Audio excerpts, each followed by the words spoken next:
संगत टीवी देख रहे दर्शकों ਨੂੰ ਨਮਸਕਾਰ ਸਤਿ ਸ੍ਰੀ ਅਕਾਲ। ਪਿਆਰੇ ਦਰਸ਼ਕੋ, ਇਹ ਸ਼ੋਅ ਦੇ ਵਿੱਚ ਅੱਜ ਸਾਡੇ ਨਾਲ ਉੱਘੇ ਚਿੰਤਕ ਪ੍ਰੋਫੈਸਰ ਖੁਸ਼ਹਾਲ ਸਿੰਘ ਹਨ ਤੇ ਅੱਜ ਅਸੀਂ ਜਿਹੜਾ ਸ਼ੋਅ ਹੈ ਜਦੋਂ ਅਸੀਂ ਸ਼ੁਰੂ ਕਰ ਰਹੇ ਹਾਂ, ਅੱਜ ਦੇ ਦਿਨ ਜਿਹੜੇ ਸਿੱਖ ਪੰਥ ਦੇ ਚੌਥੇ ਗੁਰੂ ਸੀਗੇ ਗੁਰੂ ਰਾਮਦਾਸ ਜੀ, ਉਹ ਜੋਤੀ ਜੋਤ ਸਮਾਏ ਸੀਗਾ। ਉਹਨਾਂ ਦਾ ਜੋਤੀ ਜੋਤ ਸਮਾਏ ਦਾ ਅੱਜ ਦਾ ਗੁਰਪੁਰਬ ਹੈ, ਅੱਜ ਦਾ ਦਿਹਾੜਾ। ਉਹਨਾਂ ਦੀ ਯਾਦ ਦੇ ਵਿੱਚ ਅਸੀਂ ਕੁਝ ਗੱਲਬਾਤ ਕਰਾਂਗੇ। ਇਸ ਤੋਂ ਇਲਾਵਾ ਜਿਹੜੇ ਕੁਝ ਮਸਲੇ ਪਹਿਲੇ ਭਾਗ ਦੇ ਵਿੱਚ ਅਸੀਂ ਡਿਸਕਸ਼ਨ ਜਿਹੜੀ ਆ ਚੌਥੇ ਗੁਰੂ ਨਾਲ ਸੰਬੰਧਿਤ ਕਰਾਂਗੇ ਤੇ ਪ੍ਰੋਫੈਸਰ ਖੁਸ਼ਹਾਲ ਸਿੰਘ ਹੋਣਾ ਤੋਂ ਮੈਂ ਕੁਝ ਗੱਲਬਾਤ ਉਹਨਾਂ ਨਾਲ ਕਰਾਂਗੇ, ਉਹਨਾਂ ਨੂੰ ਸਵਾਲ ਪੁੱਛਾਂਗੇ, ਇਹ ਜਾਣਨ ਦੀ ਕੋਸ਼ਿਸ਼ ਕਰਾਂਗੇ ਕਿ ਚੌਥੇ ਗੁਰੂ ਦਾ ਜਿਹੜਾ ਜੀਵਨ ਹੈ ਤੇ ਜਿਹੜਾ ਅੰਮ੍ਰਿਤਸਰ ਜਿਹਨੂੰ ਅਸੀਂ ਬਹੁਤ ਪਵਿੱਤਰ ਨਗਰੀ ਆ ਮੰਨਦੇ ਹਾਂ ਤੇ ਵਿਸ਼ੇਸ਼ ਸਥਾਨ ਆ ਸਾਡੇ ਪੰਜਾਬ ਦੇ ਵਿੱਚ ਸਿੱਖ ਇਤਿਹਾਸ ਦੇ ਵਿੱਚ, ਉਹਦੇ ਬਾਰੇ ਉਹਨਾਂ ਤੋਂ ਜਾਣਕਾਰੀ ਲੈਣ ਦੀ ਕੋਸ਼ਿਸ਼ ਕਰਦੇ ਹਾਂ ਕਿ ਚੌਥਾ ਜਿਹੜਾ ਅੰਮ੍ਰਿਤਸਰ ਹੈ ਇਹ ਚੌਥੇ ਗੁਰੂ ਨੇ ਵਸਾਇਆ ਸੀਗਾ। ਤੁਸੀਂ ਸਾਡੇ ਦਰਸ਼ਕਾਂ ਨਾਲ ਪ੍ਰੋਫੈਸਰ ਸਾਹਿਬ ਇਹਦੇ ਬਾਰੇ ਜਾਣਕਾਰੀ ਜਿਹੜੀ ਆ ਉਹ ਸਾਂਝੀ ਕਰੋ। ਅੱਜ ਦੇ ਦਿਨ ਜਦੋਂ ਗੁਰੂ ਸਾਹਿਬ ਜੀ ਦਾ ਜੋਤੀ ਜੋਤ ਸਮਾਇਆ ਦਾ ਦਿਵਸ ਹੈ, ਇਸ ਮੌਕੇ 'ਤੇ ਸਾਰੀ ਸੰਗਤ ਨੂੰ ਵਾਹਿਗੁਰੂ ਜੀ ਕਾ ਖਾਲਸਾ ਵਾਹਿਗੁਰੂ ਜੀ ਕੀ ਫਤਿਹ। ਅਸੀਂ ਜਿਸ ਤਰ੍ਹਾਂ ਜਾਣਦੇ ਹਾਂ ਕਿ ਗੁਰੂ ਰਾਮਦਾਸ ਜੀ ਸਿੱਖ ਧਰਮ ਦੇ ਜਾਂ ਗੁਰੂ ਨਾਨਕ ਜੋਤ ਦੇ ਚੌਥੇ ਜਿਹੜੇ ਸੀਗੇ ਥਾਂ 'ਤੇ ਸੀਗੇ ਗੁਰੂ ਸਾਹਿਬ, ਉਹਨਾਂ ਦਾ ਜਿਹੜਾ ਜਨਮ ਹੈ ਉਹ ਲਾਹੌਰ ਦੀ ਚੂਨਾ ਮੰਡੀ ਦੇ ਵਿੱਚ ਹੋਇਆ ਸੀਗਾ ਅਤੇ ਉਹਨਾਂ ਦੇ ਜਿਹੜੇ ਪਰਿਵਾਰ ਹੈ ਬਹੁਤ ਗਰੀਬੀ ਦੇ ਦਸ਼ਾ ਵਿੱਚ ਸੀਗਾ ਅਤੇ ਉਹ ਉਹਨਾਂ ਦੀ ਮੌਤ ਤੋਂ ਬਾਅਦ ਮਾਤਾ ਪਿਤਾ ਦੀ ਜਿਹੜੀ ਆ ਛੇਤੀ ਬਚਪਨ ਵਿੱਚ ਮੌਤ ਹੋ ਗਈ ਸੀ ਅਤੇ ਉਸ ਤੋਂ ਬਾਅਦ ਉਹਨਾਂ ਦਾ ਪਾਲਣ ਪੋਸ਼ਣ ਕਰਨ ਵਾਸਤੇ ਉਹ ਆਪਣੇ ਨਾਨਕੇ ਪਿੰਡ ਜਿਹੜਾ ਬਾਸਰ ਕੇ ਗਿੱਲਾਂ ਦੇ ਕੋਲ ਸੀਗਾ, ਉੱਥੇ ਆ ਕੇ ਉਹਨਾਂ ਨੇ ਜਿਹੜਾ ਆ ਉਹ ਰਹਿਣ ਲੱਗ ਗਏ ਸੀਗੇ ਅਤੇ ਉਹਨਾਂ ਦੇ ਕੋਲ ਉਹ ਆਪਦੀ ਨਾਨੀ ਦੇ ਕੋਲ ਰਹਿੰਦੇ ਸੀ। ਉਹਨਾਂ ਦਿਨਾਂ ਦੇ ਵਿੱਚ ਹੀ ਜਿਹੜਾ ਆ ਗੁਰੂ ਸਾਹਿਬ ਜੀ ਵੱਲੋਂ ਜਿਹੜਾ ਗੋਇੰਦਵਾਲ ਵਿਖੇ ਇੱਕ ਜਿਹੜਾ ਆ ਗੁਰੂ ਅਮਰਦਾਸ ਜੀ ਜਿਹੜਾ ਬਣਾ ਰਹੇ ਸੀਗੇ, ਉੱਥੇ ਜਿਹਨੂੰ ਬੌਲੀ ਸਾਹਿਬ ਦੀ ਕਹਿੰਦੇ ਆ, ਬੌਲੀ ਸਾਹਿਬ ਦੇ ਨਾਂ ਨਾਲ ਬਹੁਤ ਮਸ਼ਹੂਰ ਹੈ, ਅਤੇ ਉੱਥੇ ਜਿਹੜਾ ਆ ਸੇਵਾ ਚੱਲ ਰਹੀ ਸੀਗੀ ਅਤੇ ਇਹ ਬੱਚਾ ਜਿਹੜਾ ਆ ਰੋਜ਼ ਇਹਨਾਂ ਦੀ ਜਿਹੜੀ ਨਾਨੀ ਸੀਗੀ ਰੁਜ਼ਗਾਰ ਵਾਸਤੇ ਇਹਨਾਂ ਨੂੰ ਛੋਲਿਆਂ ਦੀਆਂ ਘੁੰਗਣੀਆਂ ਬਣਾ ਕੇ ਦੇ ਦਿੰਦੇ ਸੀਗੇ ਅਤੇ ਉਹਦੇ ਤੋਂ ਜਿਹੜੇ ਥੋੜ੍ਹੇ ਬਾਤੇ ਕੋਈ ਵੱਟਤ ਹੁੰਦੀ ਸੀਗੀ ਉਹਦੇ ਨਾਲ ਉਹਨਾਂ ਦਾ ਗੁਜ਼ਾਰਾ ਚੱਲਦਾ ਸੀਗਾ। ਅਤੇ ਗੁਰੂ ਸਾਹਿਬ ਜੀ ਦੇ ਕੋਲ ਜਿਹੜੇ ਸੰਗਤਾਂ ਆਉਂਦੀਆਂ ਸੀ ਉਹਨਾਂ ਨੇ ਵੀ ਨੋਟ ਕੀਤਾ, ਗੁਰੂ ਸਾਹਿਬ ਜੀ ਵੀ ਨੋਟ ਕੀਤਾ ਕਿ ਜਿਸ ਤਰੀਕੇ ਨਾਲ ਜਿਸ ਇਮਾਨਦਾਰੀ ਨਾਲ ਇਹ ਬਾਲਕ ਹੈ ਜਿਹੜਾ ਉੱਥੇ ਵਿਚਰ ਰਿਹਾ ਸੀਗਾ ਅਤੇ ਉਹਨਾਂ ਨੇ ਉਹਨਾਂ ਦੀ ਜਿਹੜੀ ਪ੍ਰਤਿਭਾ ਸੀ ਉਹਨਾਂ ਦੀ ਪਛਾਣ ਕੀਤੀ। ਇਸ ਗੁਰਬਤ ਦੀ ਹਾਲਤ ਵਿੱਚੋਂ ਉਦੋਂ ਜਿਹੜੇ ਸਾਨੂੰ ਇਹਦੇ 'ਚੋਂ ਜਿਹੜੀ ਸਿੱਖਿਆ ਮਿਲਦੀ ਹੈਗੀ ਉਹਨਾਂ ਦੇ ਜੀਵਨ 'ਚੋਂ ਕਿ ਜਦੋਂ ਬੰਦੇ 'ਤੇ ਕੋਈ ਇਸ ਤਰ੍ਹਾਂ ਦੀ ਵਿਪਤਾ ਹੁੰਦੀ ਹੈ ਤਾਂ ਜਿਹੜੇ ਸਾਖ ਸੰਬੰਧੀ ਹੁੰਦੇ ਆ ਉਹ ਆਪਣੇ ਜਿਹੜੇ ਆ ਉਹ ਸਭ ਸਾਥ ਛੱਡ ਜਾਂਦੇ ਆ ਅਤੇ ਇਹਨਾਂ ਦੇ ਬਚਪਨ ਤੋਂ ਵਿੱਚ ਵੀ ਜਿਹੜੇ ਇਹਨਾਂ ਦੇ ਦਾਦਕੇ ਵਾਲੇ ਪਾਸਿਓਂ ਸੀ ਉਹ ਤਕਰੀਬਨ ਸਾਰਿਆਂ ਨੇ ਹੱਥ ਖੜ੍ਹੇ ਕਰ ਦਿੱਤੇ ਸੀਗੇ ਅਤੇ ਇਹ ਆਪਣੇ ਨਾਨਕੇ ਪਿੰਡ ਆ ਕੇ ਜਿਹੜਾ ਆ ਉਹ ਬਸਰ ਕਰ ਰਹੇ ਸੀਗੇ। ਤੋ ਇਹ ਜਿਹੜਾ ਆ ਗੁਰੂ ਦੇ ਨਾਲ ਗੁਰੂ ਦੀ ਸ਼ਰਨ ਆਉਣ ਤੋਂ ਬਾਅਦ ਜਦੋਂ ਉਹਦੇ ਨਾਲ ਜੁੜ ਗਏ, ਗੁਰੂ ਘਰ ਦੇ ਨਾਲ ਜੁੜ ਗਏ ਅਤੇ ਇਹਨਾਂ ਨੂੰ ਜਿਹੜੀ ਆ ਉਹ ਬਾਅਦ 'ਚ ਇਹਨਾਂ ਨੂੰ ਜਿਹੜੀ ਪਦਵੀ ਮਿਲੀ ਹੈਗੀ, ਗੁਰਗੱਦੀ ਮਿਲੀ, ਜਦੋਂ ਚੋਣ ਹੋਈ ਗੁਰਗੱਦੀ ਦੀ, ਕਿਉਂਕਿ ਅਸੀਂ ਜਾਣਦੇ ਹਾਂ ਗੁਰੂ ਅਮਰਦਾਸ ਜੀ ਦੀਆਂ 2 ਬੇਟੀਆਂ ਸੀਗੀਆਂ। ਹਾਂਜੀ। ਤਾਂ ਜਦੋਂ ਉਹ ਬੇਟੀਆਂ ਵਾਸਤੇ ਵਰ ਲੱਭ ਰਹੇ ਸੀਗੇ ਤਾਂ ਗੁਰੂ ਸਾਹਿਬ ਜੀ ਨੂੰ ਪੁੱਛਿਆ ਹੈਗਾ ਵੀ ਕਿਸ ਤਰ੍ਹਾਂ ਦਾ ਜਿਹੜਾ ਆ ਉਹ ਵਰ ਚਾਹੀਦਾ ਹੈਗਾ ਆ, ਤਾਂ ਗੁਰੂ ਸਾਹਿਬ ਜੀ ਕਹਿੰਦੇ ਉਹਨੂੰ ਦੱਸਿਆ ਗਿਆ ਕਿ ਉਸ ਲੜਕੇ ਵਰਗਾ ਜਿਹੜਾ ਆ ਕੋਈ ਮੁੰਡਾ ਹੋਵੇ। ਤਾਂ ਗੁਰੂ ਸਾਹਿਬ ਜੀ ਨੇ ਕਿਹਾ ਉਸ ਵਰਗਾ ਤਾਂ ਇਕੱਲਾ ਉਹੀ ਹੈ, ਹੋਰ ਨਹੀਂ ਹੋ ਸਕਦਾ ਕੋਈ। ਉਹ ਦੂਸਰੇ ਸਾਰੇ ਪਾਸੇ ਜਾਣਦੇ ਸੀਗੇ ਕਿ ਜਿਹੜੇ ਉਹਦੇ ਕੋਈ ਜਿਹੜਾ ਪਦਾਰਥਿਕ ਤੌਰ 'ਤੇ ਜਿਹੜਾ ਸਮਾਜਿਕ ਤੌਰ 'ਤੇ ਉਹਦਾ ਕੋਈ ਬਹੁਤ ਜ਼ਿਆਦਾ ਰੁਤਬਾ ਨਹੀਂ ਸੀਗਾ। ਤਾਂ ਉਸ ਹਾਲਾਤਾਂ ਦੇ ਵਿੱਚ ਗੁਰੂ ਸਾਹਿਬ ਜੀ ਨੇ ਇਹਨਾਂ ਨੂੰ ਆਪਣਾ ਜਿਹੜਾ ਆ ਜਵਾਈ ਬਣਾ ਲਿਆ ਅਤੇ ਉਹ ਰਿਸ਼ਤੇ ਤੋਂ ਬਾਅਦ ਵੀ ਉਹਨਾਂ 'ਤੇ ਕੋਈ ਫਰਕ ਨਹੀਂ ਆਇਆ, ਉਸੇ ਤਰ੍ਹਾਂ ਹੀ ਸੇਵਾ ਜਿਹੜੀ ਚੱਲ ਰਹੀ ਸੀ ਸੇਵਾ ਨਿਭਾਉਂਦੇ ਰਹੇ, ਕਰਦੇ ਰਹੇ। ਅਤੇ ਇੱਕ ਸਮਾਂ ਆਇਆ ਜਦੋਂ ਗੁਰੂ ਸਾਹਿਬ ਜੀ ਜਿਹੜੇ ਆ ਗੁਰੂ ਅਮਰਦਾਸ ਜੀ, ਸਾਨੂੰ ਸਾਰਿਆਂ ਨੂੰ ਪਤਾ ਗੁਰੂ ਅਮਰਦਾਸ ਜੀ ਨੂੰ ਜਿਹੜੀ ਗੁਰਗੱਦੀ ਮਿਲੀ ਸੀ ਉਹ ਵਡੇਰੀ ਉਮਰ 'ਚ ਮਿਲੀ ਸੀਗੀ, ਸੋ ਉਹਨਾਂ ਦੀ ਉਮਰ ਬਹੁਤ ਜ਼ਿਆਦਾ ਸੀ। ਤੇ ਉਸ ਉਹਨਾਂ ਦੇ ਅੰਤਮ ਸਮੇਂ 'ਚ ਉਹਨਾਂ ਨੇ ਜਿਹੜਾ ਗੁਰਗੱਦੀ ਦਾ ਵਾਰਸ ਹੈ ਉਹ ਗੁਰੂ ਰਾਮਦਾਸ ਜੀ ਨੂੰ ਜਿਹੜਾ ਬਣਾ ਲਿਆ। ਇਸ ਤੋਂ ਬਾਅਦ ਜਿਹੜੀ ਗੁਰਗੱਦੀ ਹੈ ਇਹ ਸੋਢੀ ਵੰਸ਼ ਦੇ ਵਿੱਚ ਜਿਹੜੀ ਆ ਉਹ ਆ ਜਾਂਦੀ ਹੈ। ਉਸ ਤੋਂ ਪਹਿਲਾਂ ਅਸੀਂ ਜਾਣਦੇ ਹਾਂ ਗੁਰੂ ਨਾਨਕ ਸਾਹਿਬ ਜੀ ਬੇਦੀ ਕੁਲ ਵੰਸ਼ ਸੀਗੇ, ਤੇ ਵਿੱਚ ਇਹ ਗੁਰੂ ਅਮਰਦਾਸ ਜੀ ਭੱਲੇ ਜਿਹੜੇ ਹੈਗੇ ਆ ਖੱਤਰੀਆਂ ਦੇ ਵਿੱਚ, ਇਹਨਾਂ ਦਾ ਵੀ ਬਹੁਤ ਵੱਡਾ ਰੁਤਬਾ ਹੈਗਾ ਆ ਭੱਲਿਆਂ ਦਾ ਖਾਸ ਕਰਕੇ। ਸੋ ਭੱਲੇ ਨਾਲ ਸੰਬੰਧਿਤ ਸੀਗੇ, ਤੇ ਇਹ ਜਿਹੜਾ ਆ ਇਹਨਾਂ ਨੂੰ ਗੁਰਗੱਦੀ ਜਿਹੜੀ ਆ ਉਹ ਮਿਲਦੀ ਹੈਗੀ ਆ। ਤੇ ਉਸ ਸਮੇਂ ਇਹਨਾਂ ਦਾ ਜਿਹੜਾ ਸਭ ਤੋਂ ਵੱਡਾ ਮਹੱਤਵਪੂਰਨ ਦੇਣ ਹੈਗੀ ਆ ਗੁਰੂ ਰਾਮਦਾਸ ਜੀ ਦੀ, ਉਹ ਹੈ ਜਿਹਨੂੰ ਅਸੀਂ ਅਜੋਕੇ ਸਮੇਂ ਸਿੱਖੀ ਦਾ ਸੈਂਟਰ ਕੇਂਦਰ ਮੰਨਦੇ ਹਾਂ, ਅੰਮ੍ਰਿਤਸਰ। ਅਸੀਂ ਕਈ ਸਿੱਖਾਂ ਦੀ ਇੱਕ ਜਿਹੜੀ ਹੈਗੀ ਧਾਰਮਿਕ ਰਾਜਧਾਨੀ ਹੈਗੀ ਆ, ਉਹ ਅੰਮ੍ਰਿਤਸਰ ਹੀ ਹੈ। ਉਹ ਅੰਮ੍ਰਿਤਸਰ ਹੀ ਹੈ।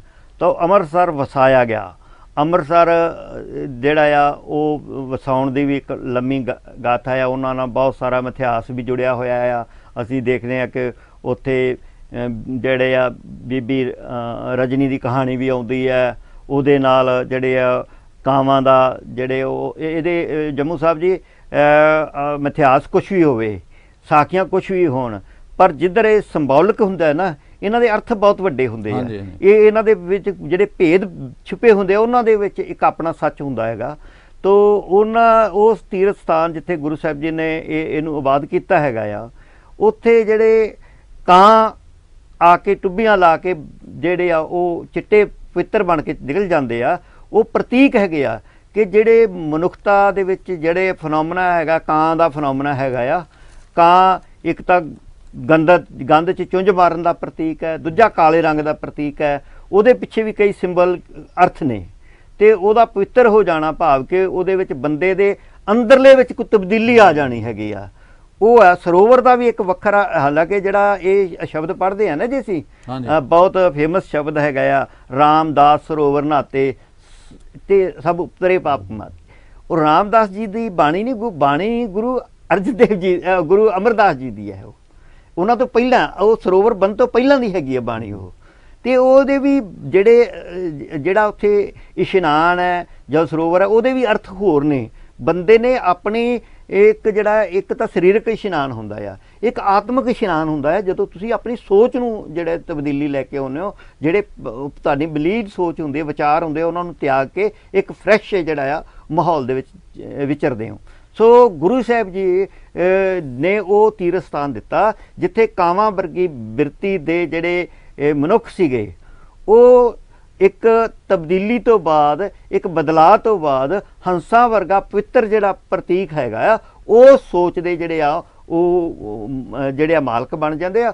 ਹੰਸ ਕੋਲ ਇਹ ਪਾਵਰ ਹੁੰਦੀ ਹੈ ਕਿ ਉਹ ਬੜੇ ਆਪਣੇ ਸੂਝ-ਬੂਝ ਨਾਲ ਆਪਣੇ ਉਹਦੇ ਨਾਲ ਉਹ ਅਲੱਗ-ਅਲੱਗ ਕਰ ਸਕਦਾ ਹੁੰਦਾ ਹੈਗਾ ਆ। ਉਹਦੇ ਕੋਲ ਉਹਦੇ ਵਿੱਚ ਉਹ ਖਾਸ ਗੁਣ ਹੁੰਦਾ ਹੈ ਉਹਦਾ।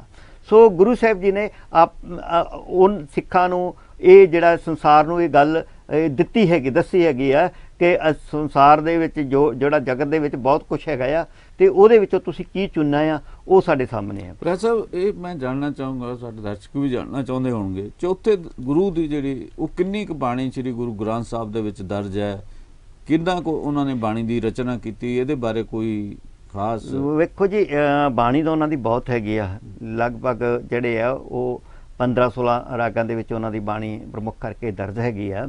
ਤੇ ਉਹ ਸਭ ਤੋਂ ਜਿਹੜਾ ਮਹੱਤਵਪੂਰਨ ਹੈਗਾ ਉਹਨਾਂ ਦਾ ਪੱਖ ਕਿ ਜਿਹੜਾ ਸਿੱਖ ਸਮਾਜ ਦੇ ਵਿੱਚ ਆਨੰਦ ਕਾਰਜ ਦੀ ਰਸਮ ਹੈ, ਹਾਂਜੀ, ਉਹ ਸੂਹੀ ਰਾਗ ਦੇ ਵਿੱਚ ਜਿਹੜੇ ਉਹ ਲਾਵਾਂ ਦਾ ਪਾਠ ਹੈਗਾ ਆ, ਉਹ ਜਿਹੜਾ ਮਤਲਬ ਸਿੱਖ ਸਮਾਜ ਦੇ ਵਿੱਚ ਜਿਹੜਾ ਇੱਕ ਸੰਸਕਾਰ, ਆਨੰਦ ਸੰਸਕਾਰ ਹੈ, ਉਹਦੇ ਸਮੇਂ ਜਿਹੜਾ ਪੜ੍ਹਿਆ ਜਾਂਦਾ ਹੈਗਾ ਆ।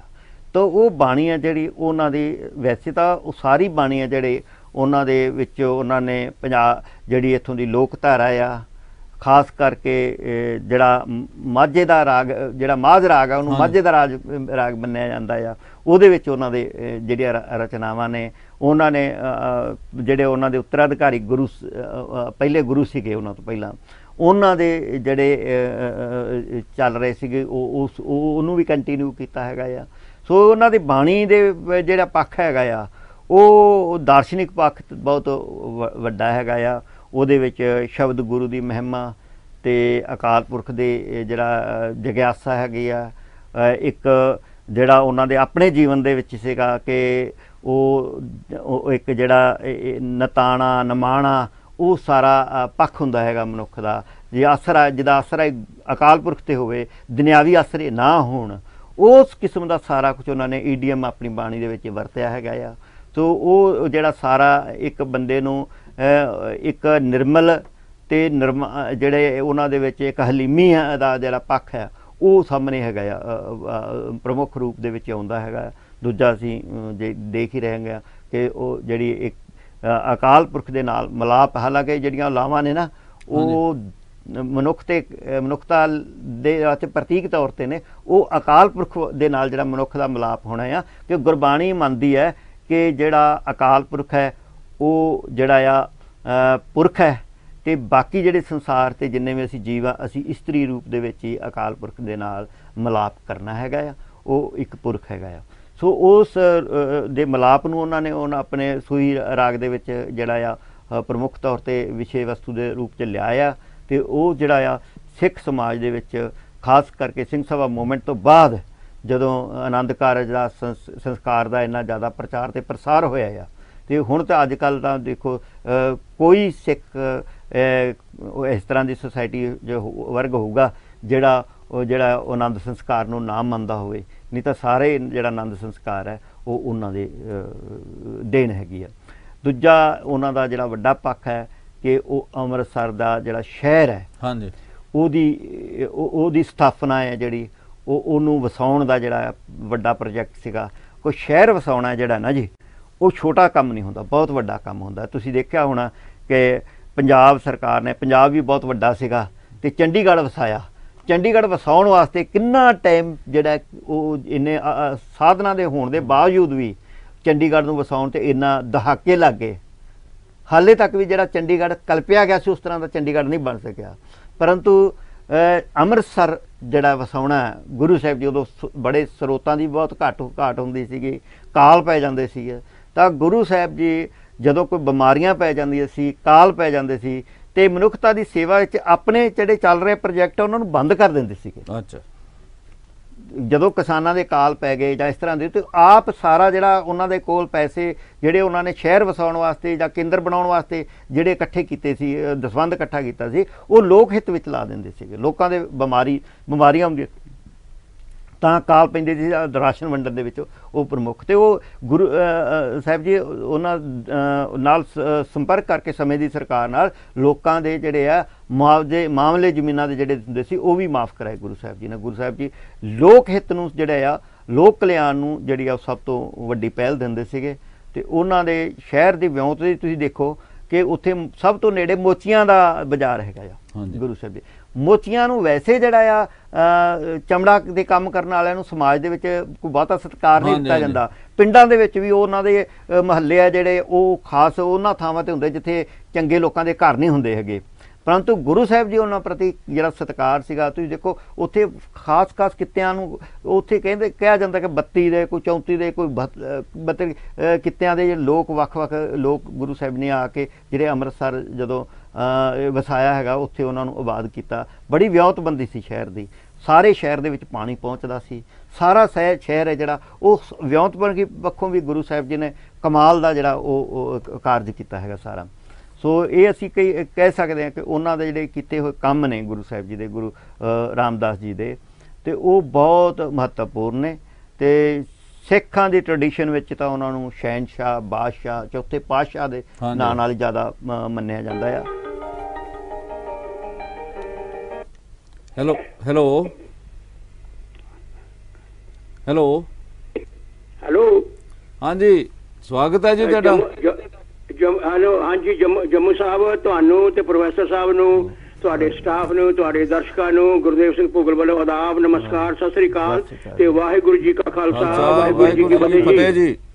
ਹਾਂਜੀ ਹਾਂ ਜੰਮੂ ਸਾਹਿਬ, ਬਿਲਕੁਲ ਠੀਕ ਜੀ। ਮੈਂ ਤੇ ਹੁਣੇ ਉੱਥੇ ਥੋੜਾ ਜਿਹਾ ਅੱਜ ਲੇਟ ਹੋ ਗਿਆ। ਇੱਧਰ ਅੱਜ ਗਰਮੀਆਂ ਬਹੁਤ, 2 ਦਿਨ ਹੋ ਗਏ ਗਰਮੀ ਬੜੀ ਪਈ ਯੂਕੇ 'ਚ। ਪਰ ਇੱਥੇ ਤਾਂ ਮੀਂਹ ਪੈ ਰਿਹਾ। ਹਾਂਜੀ, ਅਤੇ ਰਾਤੀ ਮੈਂ ਸਵੇਰੇ ਉੱਠ ਕੇ ਹੁਣੇ ਦੇਖਿਆ, ਜੇ ਉੱਠਿਆ ਜਾਂ 2 ਮਿੰਟ ਹੋਏ ਨੇ। ਅੱਛਾ, ਤੇ ਮੈਂ ਫਿਰ ਟੈਲੀਫੋਨ ਤਾਂ ਕਰ ਦਿੱਤਾ, ਮੈਂ ਕਿਹਾ ਯਾਰ ਦੋਸਤ ਦਾ ਕੋਈ ਇੱਧਰੋਂ ਟੈਲੀਫੋਨ ਆ ਜਾਂਦਾ ਫਿਰ ਗੱਲ ਨਹੀਂ ਹੁੰਦੀ, ਹਾਜ਼ਰੀ ਨਹੀਂ ਭਰੀ ਜਾਂਦੀ। ਅੱਛਾ, ਚਲੋ ਚੰਗਾ। ਮੈਂ ਤੇ ਗੱਲ, ਹਾਂਜੀ, ਤੇ ਮੈਂ ਤੇ ਗੱਲ ਸਿਰਫ ਇਹ ਕਰਨ ਲੱਗਾ ਤੇ ਜੋ ਪ੍ਰੋਫੈਸਰ ਸਾਹਿਬ ਨੇ ਦੱਸਿਆ ਉਹ ਬਿਲਕੁਲ ਠੀਕ ਹੈ ਜੀ। ਗੁਰਬਾਣੀ ਦੇ ਅਰਥ ਕਰਨੇ ਜਦੋਂ ਅਰਥ ਕਰਦੇ ਆ ਨਾ ਜੀ ਜੰਮੂ ਸਾਹਿਬ, ਬਿਲਕੁਲ ਇਹਨੇ ਸਹੀ ਗੱਲ ਕਹੀ ਹੈ ਕਿ ਅਸੀਂ ਦੁਨਿਆਵੀ ਭਾਵ ਲੈ ਲੈਂਦੇ ਆ, ਲੇਕਿਨ ਹੁਣ ਅਧਿਆਤਮਿਕ ਭਾਵ ਵੀ ਹੁੰਦਾ।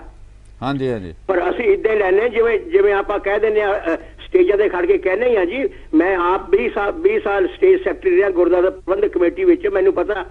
ਤੇ ਅਸੀਂ ਕਹਿ ਦਿੰਦੇ ਆ ਬਈ ਦਾਸ ਨੂੰ ਆ ਸੇਵਾ ਮਿਲੀ ਆ, ਤੇ ਸੋਚ ਕੇ ਦੇਖੀਏ ਬਈ ਦਾਸ ਕਿਤੇ ਬਣਨਾ ਪੈ ਜਾ ਤਾਂ ਫੇਰ ਪਤਾ ਲੱਗਦਾ ਦਾਸ ਹੁੰਦਾ ਕੌਣ ਵਾ। ਅਸੀਂ ਤਾਂ ਜਿਹੜੇ ਇੱਥੇ ਪੰਜਾਬ 'ਚ ਦਾਸ ਜਾਣਦੇ ਆ ਜੀ, ਉਹ ਤਾਂ ਹਾਂਜੀ ਉਹੀ ਮੈਂ ਇਸੇ ਕਰਕੇ ਮੈਂ ਜੋ ਡਾਕਟਰ ਸਾਹਿਬ ਨੇ ਜਿਹੜੀ ਗੱਲ ਕੀਤੀ ਮੈਂ ਉਹ ਤੇ ਬਿਲਕੁਲ ਠੀਕ, ਇਹਨਾਂ ਨੇ ਸੱਚੀ ਗੱਲ ਕੀਤੀ ਆ ਵੀ ਅਸੀਂ ਇੱਕ ਗੁਰਬਾਣੀ ਦਾ ਕੋਈ ਵੀ ਤੁਸੀਂ ਬਚਨ ਲੈ ਲਾਓ ਉਹਦਾ ਅਸੀਂ ਦੁਨਿਆਵੀ ਭਾਵ ਵੀ ਕੱਢ ਸਕਦੇ ਹਾਂ ਤੇ ਦੂਸਰਾ ਹੁੰਦਾ ਅਧਿਆਤਮਿਕ। ਮੈਂ 2 ਐਗਜ਼ਾਮਪਲ ਦੇਣੇ ਨੇ। ਆਪਾਂ ਕਹਿੰਦੇ ਆ ਨਾ ਵੀ ਰਾਮਦਾਸ ਸਰੋਵਰ ਨਹਾਤੇ ਸਭ ਉਤਰੇ ਪਾਪ ਕਮਾਤੇ। ਹਾਂਜੀ ਹਾਂਜੀ। ਹੁਣ ਇੱਥੇ ਰਾਮਦਾਸ ਦਾ ਮਤਲਬ ਜਿਹੜਾ ਹਰਮੰਦਰ ਸਾਹਿਬ ਸਰੋਵਰ ਆ, ਇੱਕ ਤਾਂ ਦੁਨਿਆਵੀ ਤੌਰ ਤੇ ਉਹ ਵੀ ਅਸੀਂ ਲੈ ਲੈਂਦੇ ਆ, ਪਰ ਅਸਲੀ ਭਾਵ ਜਿਹੜਾ ਅਧਿਆਤਮਿਕ ਭਾਵ ਹੈ ਨਾ ਉਹ ਇਹ ਹੈ ਰਾਮਦਾਸ ਸਰੋਵਰ ਨਹਾਤੇ। ਸਰੋਵਰ ਹੈ ਰਾਮ ਹੈ ਜਿਹੜਾ ਸਾਰੀ ਕਾਇਨਾਤ ਦੇ ਵਿੱਚ ਰਮਿਆ ਹੋਇਆ ਪਰਮਾਤਮਾ ਹੈ। ਉਹਦਾ ਜਿਹੜਾ ਸਰੋਵਰ ਆ ਜਾਣੀ ਉਹ ਏਡਾ ਵੱਡਾ ਆ ਜਿਹੜੀ ਉਹ ਤੋਂ ਵੱਡਾ ਕੋਈ ਨਹੀਂ ਹੈ। ਉਸ ਰਾਮ ਦਾ ਦਾਸ ਜਦੋਂ ਬਣਾਂਗੇ, ਉਹਦੇ ਆਗਿਆਕਾਰੀ ਬਣਾਂਗੇ, ਅਸੀਂ ਉਹਦੇ ਗੁਲਾਮ ਬਣਾਂਗੇ, ਅਸੀਂ ਉਹਦੇ ਕਹਿਣੇਕਾਰ ਹੋਵਾਂਗੇ, ਫਿਰ ਉਹਦੇ ਵਿੱਚ ਉਹਨਾਂ ਦੀ ਬਾਣੀ ਦੇ ਵਿੱਚ ਸਰੋਵਰ ਦੇ ਵਿੱਚ ਨਹਾਵਾਂਗੇ ਤਾਂ ਜਾ ਕੇ ਸਾਰੇ ਉਤਰੇ ਪਾਪ ਕਮਾਤੇ, ਤਾਂ ਪਾਪਾਂ ਦਾ ਨਾਸ ਹੋਣਾ, ਅਲਾਮਤਾਂ ਤੋਂ ਅਸੀਂ ਛੁਟਕਾਰਾ ਪਾ ਸਕਦੇ ਹਾਂ। ਉਦਾਂ ਨਹੀਂ, ਉਦਾਂ ਦੇ ਭਾਵਾਂ ਸਵੇਰ ਤੇ ਗੁਰੂ ਨਾਨਕ ਪਾਤਸ਼ਾਹ ਨੇ ਕਿਹਾ ਹੀ ਆ ਨਾ ਭਗਤਾਂ ਨੂੰ ਵੀ ਸਵੇਰ ਤੇ ਸ਼ਾਮ ਤੱਕ ਨਹਾਈ ਜਾਓ, ਤੁਸੀਂ ਗੰਗਾ ਦੇ ਵਿੱਚ ਨਹਾਈ ਜਾਓ ਤੇ ਪਾਣੀ ਦੇ ਵਿੱਚ ਡੱਡੂ ਵੀ ਰਹਿੰਦੇ ਤੇ ਉਹਦੀ ਤਾਂ ਵੱਡੀ ਬਹੁਤ ਵੱਡੀ ਗਤੀ ਹੋਣੀ ਚਾਹੀਦੀ ਸੀ ਡੱਡੂਆਂ ਦੀ, ਪਰ ਹੈ ਨਹੀਂ। ਇੱਕ ਤੇ ਇਹ ਮਿਸਾਲ ਆ ਤੇ ਦੂਸਰੀ ਹੈਗੀ ਹੈ ਵੀ ਆਪਾਂ ਕਹਿੰਦੇ ਆ ਜੰਮੂ ਸਾਹਿਬ ਤੁਹਾਡੇ ਪੂਰਵਜ ਮੈਂ ਵੀ ਕਈ ਵਾਰੀ ਕਹੀ ਇਹ ਗੱਲ ਵੀ ਕੂੜ ਨਖੁੱਟੇ ਨਾਨਕਾ ਓੜਕ ਸੱਚ ਰਹੀ। ਹਾਂਜੀ ਕਹਿੰਦੇ ਨਾ ਇਹਦੇ ਵੀ ਇੱਕ ਦੁਨਿਆਵੀ ਭਾਵ ਇਹ ਆ ਵੀ ਜਿਹੜਾ ਝੂਠ ਵਾ ਨਾ ਉਹਦਾ ਨਾਸ ਹੋ ਜਾਂਦਾ, ਜਿਹੜਾ ਸੱਚ ਵਾ ਉਹਦੀ ਜਿੱਤ ਹੁੰਦੀ ਆ, ਫਤਿਹ ਹੁੰਦੀ ਆ। ਪਰ ਇਹਦਾ ਅਧਿਆਤਮਿਕ ਭਾਵ ਇਹ ਆ ਵੀ ਕੂੜ ਨਖੁੱਟੇ ਨਾਨਕਾ ਓੜਕ ਸੱਚ ਰਹੀ। ਇਹਦਾ ਮਤਲਬ ਜਿਹੜਾ ਸੰਸਾਰ ਬਣਿਆ, ਜਿਹੜੀ ਕਾਇਨਾਤ ਸਾਰੀ ਆ, ਜਿਹੜੀ ਜੰਮਦੀ ਹੈ ਉਹ ਮਰਦੀ ਹੈ, ਜੋ ਉਪਜਦੀ ਹੈ ਉਹ ਬਿਨਸਦੀ ਹੈ, ਜੋ ਦਿਸਦਾ ਹੈ ਸਾਨੂੰ ਉਸਨੇ ਖਤਮ ਹੋ ਜਾਣਾ, ਉਹ ਕੂੜ ਹੈ ਤੇ ਉਹਨੇ ਖਤਮ ਹੋ ਜਾਣਾ। ਤੇ ਸੱਚ ਉਹ ਹੀ ਹੈ ਜਿਹੜਾ ਪ੍ਰਮਾਤਮਾ ਆਪ ਹੈ। ਠੀਕ ਜੀ। ਕੂੜ ਨਖੁੱਟੇ ਨਾਨਕਾ ਓੜਕ ਸੱਚ ਰਹੀ। ਸੱਚ ਤੋਂ ਭਾਵ ਹੈ ਪਰਮਾਤਮਾ ਕ੍ਰੀਏਟਰ ਕਾਦਰ, ਉਹ ਹਮੇਸ਼ਾ ਰਹੇਗਾ, ਉਹ ਨਾ ਜੰਮਦਾ ਤੇ ਨਾ ਮਰਦਾ। ਤੇ ਦੋ ਭਾਵ ਨੇ ਬਿਲਕੁਲ ਜੰਮੂ ਸਾਹਿਬ ਗੁਰਬਾਣੀ ਦਾ ਅਧਿਐਨ ਕਰਨਾ ਪੈਂਦਾ, ਗੁਰਬਾਣੀ ਨੂੰ ਸਟੱਡੀ ਕਰਨਾ ਪੈਂਦਾ। ਜਿਹੜੀ ਤੁਸੀਂ ਗੱਲ ਕਹਿੰਦੇ ਉਹ ਤਾਂ ਉਹਦੇ ਚ ਆ ਜਾਂਦਾ ਨਾ ਅਕਾਲ ਮੂਰਤ ਜੂਨੀ ਸਹਿ ਭੰਗ। ਜੀ ਦੇਖੋ ਨਾ ਹੁਣ ਅਕਾਲ ਦੇਖੋ ਇਹ ਮੂਲ ਮੰਤਰ ਵਾ ਇੱਕ ਓਂਕਾਰ, ਇੱਕ ਪਰਮਾਤਮਾ ਇੱਕ ਹੈ। ਉਹ ਪਹਿਲਾਂ ਗੁਰੂ ਨਾਨਕ ਪਾਤਸ਼ਾਹ ਨੇ ਸਾਰੇ ਜੱਗ ਨੂੰ ਇੱਕ ਨਾਲ ਜੋੜਿਆ, ਪਰ ਇੱਕ ਤੋਂ ਬਾਅਦ ਦੂਸਰਾ ਹੈ ਹੀ ਨਹੀਂ ਹੈ। ਦੂਸਰਾ ਨਹੀਂ, ਜਿਹੜੀ ਤੁਸੀਂ ਬੰਦਗੀ ਕਰਨੀ ਆ, ਪੂਜਾ ਕਰਨੀ, ਇੱਕ ਹੀ ਕਰਨੀ ਆ। ਉਹ ਸਾਰੇ ਸੰਸਾਰ ਤੇ ਉਹ ਸਾਰਾ ਸੰਸਾਰ ਹੀ ਉਹਦਾ ਆ। ਇੱਕ ਓਂਕਾਰ ਦਾ ਮਤਲਬ ਸਾਰ ਜਿਹੜੀ ਪਾਰ ਪਾਈ ਹੈ ਨਾ, ਜਿਹੜੀ ਆਰ ਪਾਈ ਆ ਉਹਦੇ ਅੰਦਰ ਸਾਰਾ ਇੱਕ ਓਂਕਾਰ ਸਤਨਾਮ। ਪਰਮਾਤਮਾ ਉਸ ਇੱਕ ਦਾ ਨਾਂ ਹੈ ਸਤਨਾਮ। ਸਤ ਦਾ ਮਤਲਬ ਹੁੰਦਾ ਜੀ ਸਦੀਵੀ, ਜਿਹੜਾ ਸਦੀਵੀ ਰਹਿਣ ਵਾਲੀ ਜਿਹੜੀ ਤਾਕਤ ਹੋਵੇ, ਸ਼ਕਤੀ ਹੋਵੇ, ਉਹਦਾ ਨਾਮ ਸਤਨਾਮ। ਕਰਤਾ ਉਹ ਇਹ ਸ੍ਰਿਸ਼ਟੀ ਦਾ ਕਰਨੇ ਹਾਰ ਵਾ। ਕਰਤਾ ਪੁਰਖ ਮੈਨੇ ਵਿਆਪਕ ਹਰ ਥਾਂ ਉਹ ਵਿਆਪਕ ਆ, ਕੋਈ ਜਗ੍ਹਾ ਨਹੀਂ ਜਿੱਥੇ ਉਹ ਨਹੀਂ ਹੈ। ਇੱਕ ਓਂਕਾਰ ਸਤਨਾਮ ਕਰਤਾ ਪੁਰਖ ਨਿਰਭਉ ਨਿਰਵੈਰ। ਉਹ ਨਿਰਭਉ ਹੈ, ਉਹਨੂੰ ਡਰ ਨਹੀਂ ਕਿਸੇ ਦਾ, ਵੈਰ ਉਹ ਕਿਸੇ ਨਾਲ ਵੈਰ ਨਹੀਂ ਕਮਾਉਂਦਾ, ਵੈਰ ਤੇ ਅਸੀਂ ਕਮਾਉਣੇ ਰੋਜ਼। ਨਿਰਭਉ ਨਿਰਵੈਰ ਅਕਾਲ ਮੂਰਤ। ਅਕਾਲ ਤੋਂ ਮਤਲਬ ਫਿਰ ਉਹ ਕਾਲ ਤੋਂ ਸਮੇਂ ਤੋਂ ਬਾਹਰ ਵਾ, ਸਮੇਂ ਤੋਂ ਉੱਪਰ ਵਾ, ਸਮਾਂ ਉਹਦੇ ਤੇ ਨਹੀਂ ਹੈ। ਅਕਾਲ ਮੂਰਤ ਜੂਨੀ ਜੂਨਾ ਚ ਨਹੀਂ ਆਉਂਦਾ, ਉਹ ਜੰਮਦਾ ਤੇ ਮਰਦਾ ਨਹੀਂ। ਬਾਕੀ ਸਾਰੀ ਕਾਇਨਾਤ ਜੰਮਦੀ ਤੇ ਮਰਦੀ ਆ। ਜਿਹਨੂੰ ਕੂੜ ਕਹਿ ਕੇ ਮੈਂ ਦੱਸਿਆ ਪਹਿਲਾਂ ਪਿੱਛੇ, ਉਹ ਕੂੜ ਹੈ। ਉਹ ਆਏਗਾ, ਉਹ ਜਾਏਗਾ, ਉਹ ਜਾਏਗਾ, ਆਏਗਾ, ਜਾਏਗਾ, ਆਏਗਾ, ਮਰੇਗਾ, ਜੰਮੇਗਾ, ਮਰੇਗਾ। ਸੋ ਅਕਾਲ ਮੂਰਤ ਅਜੂਨੀ ਸਹਿਭੰਗ ਨਹੀਂ ਕਹਿਣਾ, ਸਹਿਭੰਗ ਦਾ ਮਤਲਬ ਹੁੰਦਾ ਜਿਹੜਾ ਆਪਣੇ ਆਪ ਤੋਂ ਪੈਦਾ ਹੋਇਆ ਹੋਵੇ, ਜਿਹੜਾ ਮਾਂ-ਬਾਪ ਦੇ ਸਮੇਲ ਤੋਂ ਪੈਦਾ ਨਾ ਹੋਇਆ ਹੋਵੇ, ਉਹ ਸਹਿਭੰਗ ਹੁੰਦਾ। ਉਹ ਪਰਮਾਤਮਾ ਹੈ, ਉਹ ਆਪਣੇ ਆਪ ਤੋਂ ਹੁੰਦਾ। Creator wasn't born creator, he manifested himself. ਉਹ ਇਹ ਮੂਲ ਮੰਤਰ ਜੀ ਗੁਰ ਪ੍ਰਸਾਦ। ਇਹਦਾ ਮਤਲਬ ਉਹ ਪਰਮਾਤਮਾ ਗੁਰੂ ਦੀ ਗੁਰ ਪ੍ਰਸਾਦ ਦਾ ਮਤਲਬ ਇੱਥੇ ਪ੍ਰਸ਼ਾਦ ਕਈ ਪੜ ਜਾਂਦੇ ਨੇ। ਪ੍ਰਸਾਦ ਮੈਨੇ ਕਿਰਪਾ ਜੀ ਬਿਲਕੁਲ ਪੋਗਲ ਸਾਹਿਬ ਇਹ ਗੁਰੂ ਦੀ ਕਿਰਪਾ ਨਾਲ, ਗੁਰੂ ਦੀ ਬਖਸ਼ਿਸ਼ ਨਾਲ, ਗੁਰੂ ਦਾਤ ਬਖਸ਼ੇ ਤਾਂ ਉਹਦੀ ਪ੍ਰਾਪਤੀ ਹੁੰਦੀ ਆ ਉਹਦੇ ਨਾਲ ਜੁੜ ਕੇ। ਤੇ ਲਓ ਮੈਂ ਆਪਣੇ ਜੰਮੂ ਸਾਹਿਬ ਬਹੁਤਾ ਸਮਾਂ ਨਾ ਲਵਾਂ। ਗੁਰੂ ਰਾਮਦਾਸ ਧੰਨ ਸ਼੍ਰੀ ਗੁਰੂ ਰਾਮਦਾਸ ਜੀ ਤੇ ਮੈਂ ਇੱਕ ਸ਼ੇਰ ਬੋਲ ਕੇ ਠੀਕ ਹੈ ਜੀ ਇੱਕ ਸ਼ੇਰ ਬੋਲਾਂਗਾ ਕਿਉਂਕਿ ਗੱਲਬਾਤ ਅੱਜ ਧੰਨ ਸ਼੍ਰੀ ਗੁਰੂ ਰਾਮਦਾਸ ਜੀ ਦੀ ਹੈ ਹੋ ਰਹੀ ਹੈ ਜੀ। ਲਿਖਿਆ ਜੰਮੂ ਸਾਹਿਬ ਲਿਖਿਆ ਵੀ ਨਾ ਰਾਮਦਾਸ ਤੇ ਦਾਸ ਵੀ ਰਮੇ ਰਾਮ ਜੀ ਦੇ, ਨਾ ਰਾਮਦਾਸ ਤੇ ਦਾਸ ਵੀ ਰਮੇ ਰਾਮ ਜੀ ਦੇ, ਤਾਈਓ ਰਾਮ ਤੇ ਦਾਸ ਵਿੱਚ ਨਹੀਂ ਸੀ ਫਰਕ ਕੋਈ, ਸੋਗ ਵੇਲੇ ਨਾ ਸੋਗ ਦਾ ਸੋਗ ਕੀਤਾ, ਨਾ ਹੀ ਹਰਖ ਵੇਲੇ ਕੀਤਾ ਹਰਖ ਕੋਈ। ਆਇਆ ਜੀ ਰਾਮਦਾਸ ਬਣਨ ਦਾ ਮਤਲਬ। ਜੰਮੂ ਸਾਹਿਬ ਅਸੀਂ ਕਹਿ ਦਿੰਦੇ ਸਾਨੂੰ ਅਸੀਂ ਦਾਸ ਆ, ਸਾਨੂੰ ਸੇਵਾ ਮਿਲੀ ਆ। ਨਾ ਰਾਮਦਾਸ ਤੇ ਦਾਸ ਵੀ ਰਮੇ ਰਾਮ ਜੀ ਦੇ, ਤਾਈਓ ਰਾਮ ਤੇ ਦਾਸ ਵਿੱਚ ਨਹੀਂ ਸੀ ਫਰਕ ਕੋਈ, ਓਏ ਸੋਗ ਵੇਲੇ ਨਾ ਸੋਗ ਦਾ ਸੋਗ ਕੀਤਾ, ਨਾ ਹੀ ਹਰਖ ਵੇਲੇ ਕੀਤਾ ਹਰਖ ਕੋਈ। ਬਈ ਜਿਹੜਾ ਸੁੱਖਾਂ ਖਾਤਰ ਹੀ ਸੁੱਖਾਂ ਰਹੇ ਸੁੱਖ ਦਾ, ਜਿਹੜਾ ਸੁੱਖਾਂ ਖਾਤਰ ਹੀ ਸੁੱਖਾਂ ਰਹੇ ਸੁੱਖ ਦਾ, ਉਹ ਦੁੱਖਾਂ ਅੱਗੇ ਨਾ ਕਦੇ ਖਲੋ ਸਕਦਾ। ਓਏ ਪੱਲੇ ਬੰਨੇ ਨਾ ਰਾਮ ਦੀ ਭੋਗਲ ਗੱਲ ਜੇਕਰ ਉਹ ਰਾਮਦਾਸ ਨੇ ਕਦੇ ਹੋ ਸਕਦਾ। ਓਏ ਪੱਲੇ ਬੰਨੇ ਨਾ ਰਾਮ ਦੀ ਭੋਗਲ ਗੱਲ ਜੇਕਰ ਉਹ ਰਾਮਦਾਸ ਕਦੇ ਨਹੀਂ ਹੋ ਸਕਦਾ। ਜੰਮੂ ਸਾਹਿਬ ਜਿਸ ਰਾਮਦਾਸ ਦੀ ਗੱਲ ਕਰਦੇ ਆ ਉਹ ਰਾਮਦਾਸ ਕਦੇ ਨਹੀਂ ਹੋ ਸਕਦਾ। ਠੀਕ ਹੈ ਭੋਗਲ ਸਾਹਿਬ, ਤੁਹਾਡਾ ਬਹੁਤ ਬਹੁਤ ਸ਼ੁਕਰੀਆ। ਅਸੀਂ ਗੱਲ ਲੱਗੀ ਜੀ ਹਾਜ਼ਰੀ ਤੁਹਾਡੀ ਪੂਰੀ ਲੱਗੀ ਜੀ ਅੱਜ। ਬਹੁਤ ਧੰਨਵਾਦ ਤੁਹਾਡਾ, ਬਹੁਤ ਧੰਨਵਾਦ। ਵਾਹਿਗੁਰੂ ਜੀ ਕਾ ਖਾਲਸਾ, ਵਾਹਿਗੁਰੂ ਜੀ ਕੀ ਫਤਿਹ। ਹਾਂਜੀ ਪ੍ਰੈਸ ਸਾਹਿਬ, ਅਸੀਂ ਮੇਰੇ ਖਿਆਲ ਤੁਸੀਂ ਹੁਣ 1-2 ਮਿੰਟ ਦੇ ਵਿੱਚ ਜਿਹੜੇ ਨਾ ਉਹ ਆਪਣੀ ਗੱਲ ਕਹੋ, ਫਿਰ ਆਪਾਂ ਅਗਲੇ ਵਿਸ਼ੇ ਵੱਲ ਵਧਾਂਗੇ ਜੀ। ਹਾਂਜੀ ਜੰਮੂ ਸਾਹਿਬ ਜੀ, ਜਿਸ ਤਰ੍ਹਾਂ ਭੋਗਲ ਸਾਹਿਬ ਨੇ ਵੀ ਆਪਣੇ ਨਾਲ ਗੱਲ ਕੀਤੀ ਹੈਗੀ ਆ, ਗੁਰੂ ਰਾਮਦਾਸ ਜੀ ਦਾ ਜਿਹੜਾ ਹੈਗਾ ਸਮਾਂ ਆ, ਉਹ ਸਮੇਂ ਜਿਹੜਾ ਗੁਰੂ ਨਾਨਕ ਦਾ ਪੰਥ ਸੀਗਾ, ਹਾਂਜੀ, ਉਹਦੇ ਵਿੱਚ ਸਾਰੇ ਕਿੱਤਿਆਂ ਦੇ, ਸਾਰੇ ਦਿਸ਼ਾਵਾਂ ਦੇ, ਸਾਰੇ ਵਿਸ਼ਵਾਸ ਵਾਲੇ ਲੋਕ ਜਿਹੜੇ ਆ ਉਹ ਗੁਰੂ ਘਰ 'ਚ ਸ਼ਾਮਲ ਹੋ ਰਹੇ ਸੀਗੇ, ਗੁਰੂ ਦੇ ਮਤਲਬ ਲੜ ਲੱਗ ਰਹੇ ਸੀਗੇ। ਇਹ ਇਤਿਹਾਸ ਦਾ ਉਹ ਦੌਰ ਹੈ।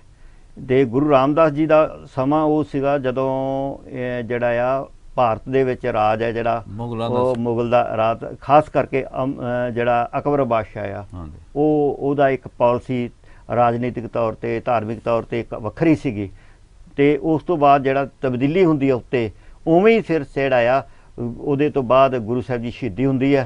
ਅਤੇ ਜਿਹੜਾ ਆ ਉਹ ਜਿਹੜਾ ਟਕਰਾਅ ਆ ਉਹ ਮੁਗਲ ਸਟੇਟ ਨਾਲ ਸਿੱਧਾ ਜਿਹੜਾ ਟਕਰਾਅ ਉਹ ਆ ਜਾਂਦਾ ਹੈ, ਜਿਹਦੇ ਨਾਲ ਅੱਗੇ ਜਾ ਕੇ ਗੁਰੂ ਤੇਗ ਬਹਾਦਰ ਸ਼ਹੀਦੀਆਂ ਤੇ ਬਾਅਦ 'ਚ ਸਿੱਖਾਂ ਦੀ ਫੌਜ ਵੀ ਪੰਜਵੇਂ ਗੁਰੂ ਨੂੰ ਵੀ ਸ਼ਹਾਦਤ ਦੇਣੀ ਪਈ ਉਹਦੇ। ਹਾਂਜੀ ਉਹੀ ਕਾਰਨ ਹੈ। ਲੇਕਿਨ ਇਹ ਜਿਹੜਾ ਇਹ ਸਮਾਂ ਸੀ ਗੁਰੂ ਸਾਹਿਬ ਜੀ ਦਾ ਸਮਾਂ ਸੀ, ਉਦੋਂ ਤੱਕ ਜਿਹੜਾ ਆ ਉਹ ਇਸਲਾਮ ਧਰਮ ਦੇ ਧਾਰਨੀ ਜਿਹੜੇ ਜੋਗੀ ਸੀਗੇ, ਮੁਸਲਮਾਨ ਜੋਗੀ ਹੈ ਜਾਂ ਉਹ ਫਕਰ ਫਕੀਰ ਸੀਗੇ, ਉਹ ਵੀ ਵੱਡੀ ਗਿਣਤੀ ਦੇ ਵਿੱਚ ਸਿੱਖ ਪੰਥ ਦੇ ਵਿੱਚ ਸ਼ਾਮਲ ਹੁੰਦੇ ਸੀਗੇ। ਅਤੇ ਉਹ ਅੱਗੇ ਵੀ ਰਹੇ ਆ, ਲੇਕਿਨ ਉਹਨਾਂ ਦੀ ਜਿਹੜੀ ਅਸੀਂ ਕਿ ਰਾ ਮਟੀਰੀਅਲ ਸੀ ਸਿੱਖੀ ਦਾ, ਹਾਂਜੀ, ਉਹ ਅਗਲੇ ਟਕਰਾਅ ਵੇਲੇ ਜਾ ਕੇ ਥੋੜ੍ਹਾ ਜਿਹਾ ਉਹਦੇ 'ਚ ਗਿਣਤੀ ਪੱਖੋਂ ਜਿਹੜਾ ਆ ਉਹ ਅਸੀਂ ਦੇਖਦੇ ਹਾਂ ਉਹ ਪਹਿਲਾਂ ਨਾਲੋਂ ਫਰਕ ਪੈ ਜਾਂਦਾ ਹੈਗਾ, ਕਿਉਂਕਿ ਸਟੇਟ ਨਾਲ ਜੋ ਟਕਰਾਅ ਹੁੰਦਾ ਆ ਉਹਦੇ ਨਾਲ ਅਜੇ ਤੱਕ ਵੀ ਅਸੀਂ ਦੇਖਦੇ ਹਾਂ ਸਾਡੇ ਬਹੁਤੇ ਲੋਕ ਜਿਹੜੇ ਆਮ ਸੁਸਾਇਟੀ ਲੋਕਾਂ ਨੂੰ ਪਤਾ ਨਹੀਂ ਹੁੰਦਾ, ਉਹ ਇਹ ਨਹੀਂ ਸਮਝਦੇ ਵੀ ਗੁਰੂ ਘਰ ਦਾ ਜਿਹੜਾ ਟਕਰਾਅ ਸੀ ਮੁਗਲ ਹਾਕਮਾਂ ਨਾਲ ਸੀਗਾ, ਕੋਈ ਧਰਮ ਨਾਲ ਨਹੀਂ ਸੀਗਾ। ਇਸਲਾਮ ਧਰਮ ਨਾਲ ਸਿੱਖਾਂ ਦਾ ਟਕਰਾਅ ਨਹੀਂ ਸੀ ਕੋਈ ਵੀ। ਲੇਕਿਨ ਜਦੋਂ ਅੱਜ ਵੀ ਅਸੀਂ ਸਮਾਜ ਦੇ ਵਿੱਚ ਗੱਲ ਕਰਦੇ, ਬੜੀਆਂ ਗੱਲਾਂ ਐਵੇਂ ਦੀਆਂ ਪ੍ਰਚਲਿਤ ਕੀਤੀਆਂ ਜਾਂਦੀਆਂ ਕਿ ਦੇਖੋ ਜੀ ਮੁਸਲਮਾਨ ਬਾਰੇ ਗੁਰੂ ਸਾਹਿਬ ਜੀ ਇੱਦਾਂ ਕਹਿ ਕੇ ਗਏ ਆ, ਵਿਸ਼ਵਾਸ ਨਹੀਂ ਕਰਨਾ, ਫਲਾਣਾ ਢਮਕਾਣਾ, ਉਹ ਲੋਕ ਮਿੱਥਾਂ ਸਿਰਜ ਲੈਂਦੇ ਆ। ਉਹ ਮਿੱਥਾਂ ਉਦੋਂ ਸਿਰਜੀਆਂ ਜਾਂਦੀਆਂ ਜਦੋਂ ਟਕਰਾਅ ਹੁੰਦਾ ਹੈਗਾ। ਟਕਰਾਅ ਦੇ ਵਿੱਚ ਫਿਰ ਉਹ ਗੈਰ ਸਿਧਾਂਤਕ ਮਿੱਥਾਂ ਵੀ ਕਈ ਵਾਰੀ ਉਹ ਪ੍ਰਚਲਿਤ ਹੋ ਜਾਂਦੀਆਂ ਨੇ। ਪਰੰਤੂ ਗੁਰੂ ਰਾਮਦਾਸ ਜੀ ਦਾ ਜਿਹੜਾ ਸਾਨੂੰ ਉਹਨਾਂ ਦਾ ਸਮੁੱਚਾ ਜੀਵਨ ਹੈ ਉਹ ਇੱਕ ਖਾਸ ਕਿਸਮ ਦੇ ਸਾਨੂੰ ਜਿਹੜਾ ਹੈਗਾ ਸੇਧ ਦਿੰਦਾ ਹੈਗਾ, ਸਿੱਖਿਆ ਦਿੰਦਾ ਹੈਗਾ ਆ ਕਿ ਇੱਕ ਤਾਂ ਦੁਨੀਆ ਦੇ ਵਿੱਚ ਜਿਹੜੇ ਰੁਤਬੇ ਹੁੰਦੇ ਆ, ਜਿਹੜੇ ਦੁਨੀਆ ਦੇ ਰਿਸ਼ਤੇ ਨਾਤੇ ਹੁੰਦੇ ਆ, ਇਹ ਜਿਹੜੇ ਆ ਇਹ ਆਪਣੇ ਜਿਹੜੇ ਆ ਸਮੇਂ ਨਾਲ ਬਦਲਦੇ ਰਹਿੰਦੇ ਆ। ਇਹੀ ਜਿਹੜੇ ਰਿਸ਼ਤੇਦਾਰ ਸੀਗੇ ਜਦੋਂ ਉਹਨਾਂ ਨੂੰ ਰੋਟੀ ਪਾਣੀ ਦੇਣ ਤੋਂ ਮੁਨੱਕਰ ਹੋ ਗਏ ਸੀਗੇ, ਜਦੋਂ ਉਹਨਾਂ ਕੋਲ ਦੁਬਾਰਾ ਪਾਵਰ ਆਉਂਦੀ ਹੈ, ਗੁਰਗੱਦੀ ਉੱਥੇ ਮਤਲਬ ਉਹਨਾਂ ਦੀ ਉਹਦਾ ਮੈਰਿਜ ਹੋ ਜਾਂਦੀ ਆ ਗੁਰੂ ਸਾਹਿਬ ਜੀ ਦੀ, ਤਾਂ ਇਹੀ ਕਹਿੰਦੇ ਆ ਵੀ ਸਾਡਾ ਮੁੰਡਾ ਆਪਦੇ ਸਹੁਰਿਆਂ ਦੇ ਘਰੇ ਆ ਕੇ ਕੰਮ ਕਰੇ, ਸਾਨੂੰ ਚੰਗਾ ਨਹੀਂ ਲੱਗਦਾ। ਉਹ ਸ਼ਰੀਕੇ ਦੇ ਰੂਪ ਵਿੱਚ ਜਾ ਕੇ ਉੱਥੇ ਫਿਰ ਖੜੇ ਹੁੰਦੇ ਆ। ਉਦੋਂ ਉਹਨਾਂ ਇਹ ਸਾਰੇ ਤੁਹਾਨੂੰ ਸਮਾਜਿਕ ਜਿਹੜੀ ਸਟੱਡੀ ਹੈ ਉਹ ਵੀ ਜਿਹੜਾ ਇਤਿਹਾਸ ਹੈ ਉਹ ਕਰਾਉਂਦਾ ਹੈਗਾ, ਕਿਸ ਤਰ੍ਹਾਂ ਜਿਹੜੇ ਆ ਉਹ ਇਹ ਫਨੋਮਨੇ ਅੱਗੇ ਚੱਲਦੇ ਹੈਗੇ ਆ। ਤਾਂ ਇਸ ਕਰਕੇ ਅਸੀਂ ਇਹੀ ਕਹਿ ਸਕਦੇ ਹਾਂ ਕਿ ਜਿਹੜੇ ਆ ਫਨੋਮਨੇ ਉਹ ਬਦਲਦੇ ਨਹੀਂ ਹੁੰਦੇ। ਘਟਨਾਵਾਂ ਜਿਹੜੀਆਂ ਸਾਡੇ ਗੁਰਬਾਣੀ ਵਿੱਚ ਆਉਂਦੀ ਸਾਖੀ ਜਿਹੜੀ ਆ ਨਾ, ਉਹ ਜਿਹੜੀ ਉਹ ਸਮੇਂ ਦੀ ਉਹਦੇ ਵਿੱਚ ਸਿੱਖਿਆ ਲੈਣੀ ਹੁੰਦੀ ਹੈਗੀ ਆ। ਉਹ ਅੱਗੇ ਆਉਣ ਵਾਲੀਆਂ ਪੀੜ੍ਹੀਆਂ ਵਿੱਚ ਰਸਤੇ ਦਾ ਦੱਸਣੇ ਹੁੰਦੇ ਆ। ਸੋ ਇਹ ਇਤਿਹਾਸ ਦੇ ਵਿੱਚੋਂ ਸਾਨੂੰ ਸਿੱਖਣਾ ਚਾਹੀਦਾ ਹੈਗਾ ਆ। ਹਾਂਜੀ, ਇੱਥੇ ਹੀ ਲੈਂਦੇ ਹਾਂ ਪ੍ਰੈਸ ਵਾਸਤੇ ਛੋਟੀ ਜਿਹੀ ਬ੍ਰੇਕ ਤੋਂ ਬਾਅਦ ਫਿਰ ਮਿਲਦੇ ਹਾਂ।